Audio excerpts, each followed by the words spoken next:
Praise the lord. ప్రభువైన యేసు నామములో అందరికీ వందనములు. యేసయ్య మాటను ఈ కార్యక్రమాన్ని వీక్షించడానికి ప్రేమతో మిమ్మను ఆహ్వానిస్తున్నాను. ఈ దినము అపోస్తలుడైన పౌలు కొరింథీయులకు రాసిన మొదటి పత్రిక 14వ అధ్యాయము 26వ వచనం నుండి 33వ వచనం వరకు ధ్యానించుకుందాం. సహోదరులారా, ఇప్పుడు మీలో ఏమి జరుగుతున్నది? మీరు కూడి వచ్చినప్పుడు ఒకడు ఒక కీర్తన పాడవలెనని ఉన్నాడు, మరి ఒకడు బోధింపవలెనని ఉన్నాడు, మరి ఒకడు తనకు బయలుపరచబడినది ప్రకటన చేయవలె ఉన్నాడు, మరి ఒకడు భాషలో మాట్లాడవలెనని ఉన్నాడు, మరి ఒకడు అర్థము చెప్పవలెనని ఉన్నాడు. సరే, సమస్తమును క్షేమాభివృద్ధి కలుగునట్లు జరగనీయుడి. భాషతో ఎవడైనను మాట్లాడితే ఇద్దరు అవసరమైన ఎడల ముగ్గురికి మించకుండా వంతులు చొప్పున మాట్లాడవలెనని ఒకడు అర్థము చెప్పవలెను. అర్థము చెప్పువాడు లేని ఎడల అతడు సంఘములో మౌనంగా ఉండవలెను గాని తనతోనూ దేవునితోనూ మాట్లాడుకొనవచ్చును. ప్రవక్తలు ఇద్దరు ముగ్గురు మాట్లాడవచ్చును, తక్కిన వారు వివేచింపవలెను. అయితే కూర్చున్న మరి ఒక్కనికి ఏదైనను బయలుపరచబడిన ఎడల మొదటివాడు మౌనంగా ఉండవలెను. అందరూ నేర్చుకున్నట్లునో అందరూ హెచ్చరిక పొందినట్లునో మీరందరూ ఒకని తర్వాత ఒకడు ప్రవచింపవచ్చును. మరియు ప్రవక్తల ఆత్మలు ప్రవక్తల స్వాధీనములో ఉన్నవి. అలాగే పరిశుద్ధుల సంఘములన్నిటిలో దేవుడు సమాధానమునకి కర్త గాని అల్లరికి కర్త కాడు. ప్రభునందు ప్రియమైన వాళ్ళారా, ఈ వాక్య భాగంలో సంఘంలో ఉన్న యూనిటీ గురించి, ఐక్యమతంగా దేవుని ఆరాధించే విధానమును గురించి అపోస్తలుడైన పౌలు ఎంత చక్కగా వివరిస్తున్నాడో. పాపం అందరికీ చర్చిలో పాడాలని ఉంటుంది, అలాగే అందరికీ సాక్ష్యం చెప్పాలని ఉంటుంది. ఇక్కడ అపోస్తలుడు పౌలు ఏమంటున్నాడంటే, మీరు సంఘంగా కూడుకున్నప్పుడు మీరు ఒకడు కీర్తన పాడాలి, మరొకడు బోధించాలి, మరి ఒకడు దేవుడు తనకు బయలుపరిచినటువంటిది ప్రకటన చేయాలి, మరొకడు భాషతో మాట్లాడాలి, మరొకడు భాషల అర్థం చెప్పాలి. సమస్తమును క్షేమాభివృద్ధి కలుగుటకై క్రమముగా జరగాలి. భాషలో మాట్లాడుతున్న వారు గంటల తరబడి భాషలో మాట్లాడుకుంటూ వెళ్ళిపోతే పక్కనే ప్రార్థించిన వారికి చాలా ఇబ్బందులుగా ఉంటుంది. బోధించేవారు తన టైం దొరికితే సాక్ష్యం చెప్తానని గంటల తరబడి సాక్ష్యం చెప్పి బోధించుకొని కూర్చుంటే సంఘంలో సమయాన్ని వృధా అవుతుంది.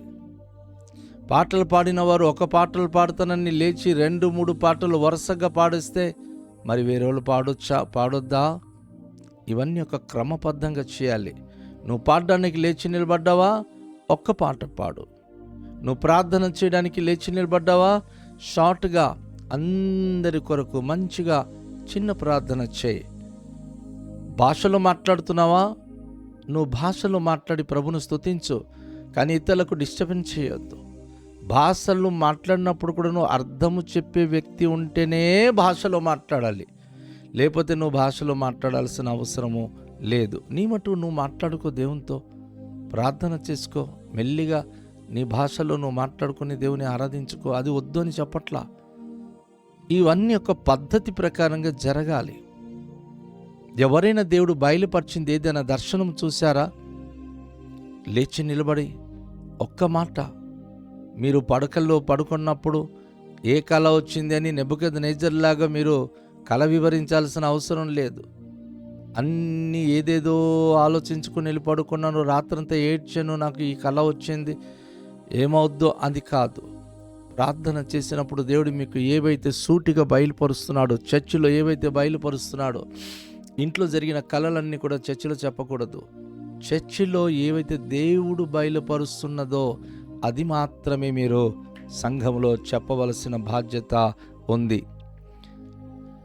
దేవుని యొక్క వాక్యం చెప్తుంది, ఒకళ్ళ భాషలో మాట్లాడాలని సంఘంలో మనుషులు ఉంటే ఒక 2-3 మాట్లాడవచ్చు. అయితే వంతు చొప్పున వాళ్ళు మాట్లాడాలి, కానీ ఆ భాషల అర్థం చెప్పే వ్యక్తి ఆ చర్చిలో ఉన్నప్పుడే చెప్పాలి. ఒకళ్ళ భాషల అర్థం చెప్పే వ్యక్తి లేకపోతే మీ మట్టుకు మీరు మాట్లాడుకుని మౌనం అయిపోండి. అది గట్టిగా మీరు చర్చిలో కేకలు వేస్తే మీరు ఏమంటున్నారో ఆ పదాలు ఎవరికి అర్థం కాక అపార్థం చేసుకుంటే దేవుని నామానికి దూషణ కదా. జాగ్రత్త పడండి. అలాగే దేవుని మందిరములో ఒకళ్ళ అర్థం చెప్పేవారు లేకపోతే మౌనమైపోండి. దేవునితో మీరు మీ మట్టుకు మీరు మాట్లాడుకోండి, అది మీకు మంచిది. ఒకళ్ళ ప్రవచించే వ్యక్తులు గనక 2-3 ఉంటే వాళ్ళు ప్రవచించవచ్చు. తక్కిన వాళ్ళు వివేచించాలి వారు దేని గురించి ప్రవచించారు. ఎందుకంటే ప్రవచనంలో కూడా దేవుని ఆత్మ ద్వారా ప్రవచించే ఆ ప్రవచనాలు పనిచేస్తుంది. ఊరికే మనసులో ఎవరి మీద కక్ష పెట్టుకొని ఏదో నేను చెప్పేస్తాను, ఇలాగైపోద్ది మీకు, అలాగైపోద్ది మీకు అని కొంతమంది బూటకపు మాటలు చెప్తారు. అది వివేచించాలి, అది పరిశుద్ధాత్మ వలన కలిగిందా లేకపోతే వీళ్ళు ఓన్గా చెప్తున్నారా అనేది తెలిసిపోద్ది. ప్రవచనములో కక్షపూరితంగా కోపతాపాలతో మాట్లాడే మాటలు కూడా ఈజీగా పసిగట్టవచ్చు. అందుకే దేవుడు అంటున్నాడు, పుస్తక పౌలు ద్వారా అంటున్నాడు, అయితే ఎవరికైనా దేవుడు ఏదైనా బయలుపరిచినప్పుడు మొదటివాడు మౌనంగా ఉండిపోవాలి. పరిశుద్ధాత్మ ఎవరికి బయలుపరుస్తున్నాడో సరైన మాటలు చెప్పే వ్యక్తి మనం గుర్తించగలుగుతాం. 1-2 సార్లు అయినప్పటికీ తెలిసిపోద్ది. ప్రతిసారి అతనికి చెప్పడు. తన మాట తీరు, తన ప్రవర్తన ఎవరి మీద గేజ్ పెట్టుకుని కనుక వాక్యము మాటలు చెప్తే దేవుడికి అది ఇష్టం ఉండదు. దేవుడు అంటాడు అలాంటి పని చేయకూడదు. అయితే అందరూ నేర్చుకున్నట్లు, అందరూ హెచ్చరిక పొందునట్లును మీరందరూ ఒకని తర్వాత ఒకడు ప్రవచింపవచ్చును. ప్రవచనానికి ఉన్నటువంటి గొప్ప అనుభూతి ఏంటంటే హెచ్చరిక మరియు ఆదరణ. లేఖనములో ఉన్నటువంటి అనేకమైన మాటల ద్వారా పరిశుద్ధాత్మ మనకు దర్శించే అనుభూతి ప్రవచనములో ఉంది. ప్రవచనం ఎప్పుడు కూడాను ఒక మనిషి ఇష్టాన్ని బట్టి రాదు, అనుకున్నట్టు వెంటనే రాదు. కానీ పరిశుద్ధాత్మ ఒక వ్యక్తిని ప్రేరేపించినప్పుడు పరిశుద్ధాత్మ ద్వారా నింపబడిన వారే, ప్రేరేపించబడిన వారే వారు ప్రవచిస్తారు. కనుక ప్రవచన వరము మరి మనము ధ్యానించినప్పుడు ప్రవచనం అయితే మరి చాలా చాలా హెచ్చరికతో కూడినటువంటిదిగా ఉంటుంది. అదే సమయంలో ఎవరైతే ప్రవక్తలుగా ఉన్నారో, ప్రవచిస్తున్నారో బైబిల్ చెప్తుంది, మరియు ప్రవక్తల ఆత్మలు ప్రవక్తల స్వాధీనములో ఉంటుంది. ఒక ప్రవక్త ప్రవచించినప్పుడు తను ఏదో ఇన్స్పైర్ అయిపోయి మాట్లాడుతున్నాడు అని కాదు. ఆయన ఇన్స్పిరేషన్ అయినా సరే, ఇన్స్పైర్ అయినా సరే, తను ఏం మాట్లాడుతున్నాడు అని గ్రహిస్తాడు, జాగ్రత్తగా వివేచించి మాట్లాడతాడు.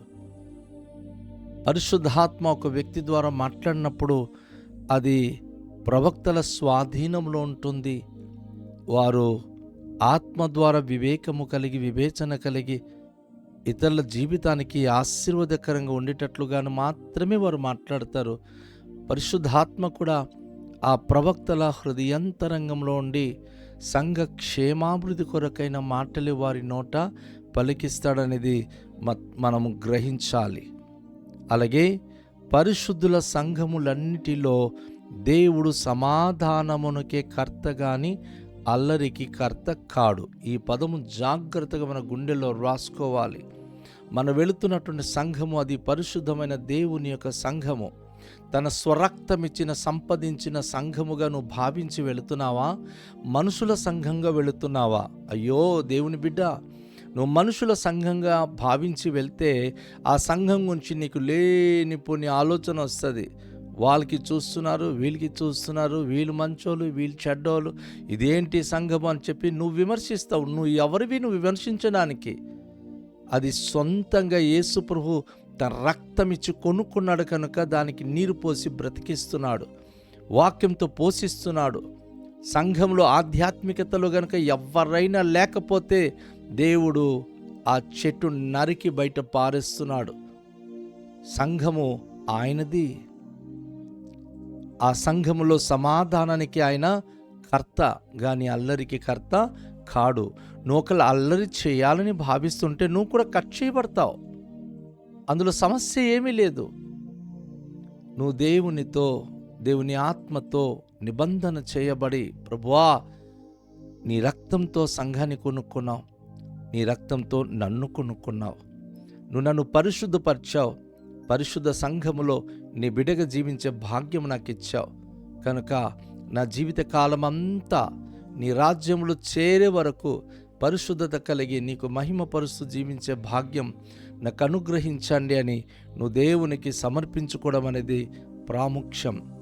అయితే సంఘములో ఈ మధ్య కాలంలో అసమాధానం పెరిగిపోతుంది.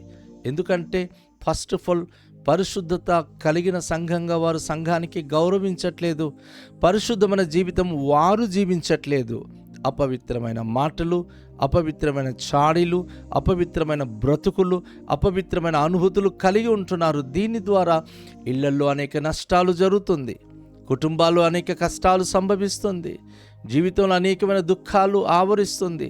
అయ్యో నువ్వు దేవుని బిడ్డ, నువ్వు సంఘములో పరిశుద్ధంగా ఉన్నప్పుడు నువ్వు సమాధానానికి కర్త అయిన దేవుని స్వాధీనంలో ఉంటావు కనుక నీ చుట్టూ అసమాధానం ఉండడానికి వీల్లేదు. నువ్వు ఎప్పుడు సమాధానం కలిగి ఉండాలి. చూసావా, ఒక్కసారి నీ హృదయాన్ని నువ్వు చూసుకో. నీ మనసు ఈరోజు ప్రశాంతంగా ఉందా? నువ్వు ఏదో తప్పు చేసావని నీ మనసు నీకు నేరారోపణ చేస్తుందా? అంటే నువ్వు పరిశుద్ధ సంఘంలో పరిశుద్ధంగా నువ్వు జీవించలేకపోతున్నావు. పరిశుద్ధుల సంఘం అనగా దేవుని సంఘంలో నువ్వు పరిశుద్ధంగా జీవించగలిగితేనే అన్ని విషయాల్లో నువ్వు సంతోషంగా ఉండగలుగుతావు. పరిశుద్ధుల సంఘంలో నీ జీవితం పరిశుద్ధంగా కానీ కొనసాగించకపోతే అనేకమైన అల్లరి, అనేక దూషణాలు, అనేక అశాంతి నీ జీవితానికి పీడిస్తుంది.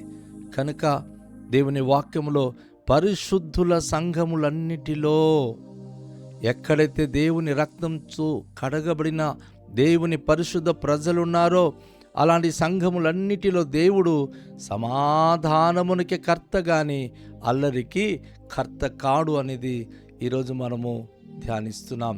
కనుక దేవుడు తన సమాధానం మనకిచ్చి తన పరిశుద్ధ సంఘములో పరిశుద్ధులుగా ఉంటేనే రేపు మనం ఎత్తబడతాం, ప్రభు రాజ్యములో సదాకాలం ఉండగలుగుతాం. అటు భాగ్యవంతులుగా ప్రభు మనకు దీవించునుగాక. ప్రార్థన చేద్దాం.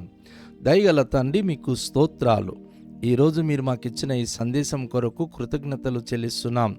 ఈ వాక్యం ద్వారా మేము పరిశుద్ధత కలిగి సమాధానం కలిగి మీ నామానికి మహిమకరమైన బిడలుగా జీవించే భాగ్యవంతులుగా కృప చూపించుమని, ఘనత మహిమ ప్రభావములు మీరే పొందుకునుమని నాజరేయుడైన యేసు నామములో ప్రార్థిస్తూ వేడుకొనుచున్నాము పరమ తండ్రి.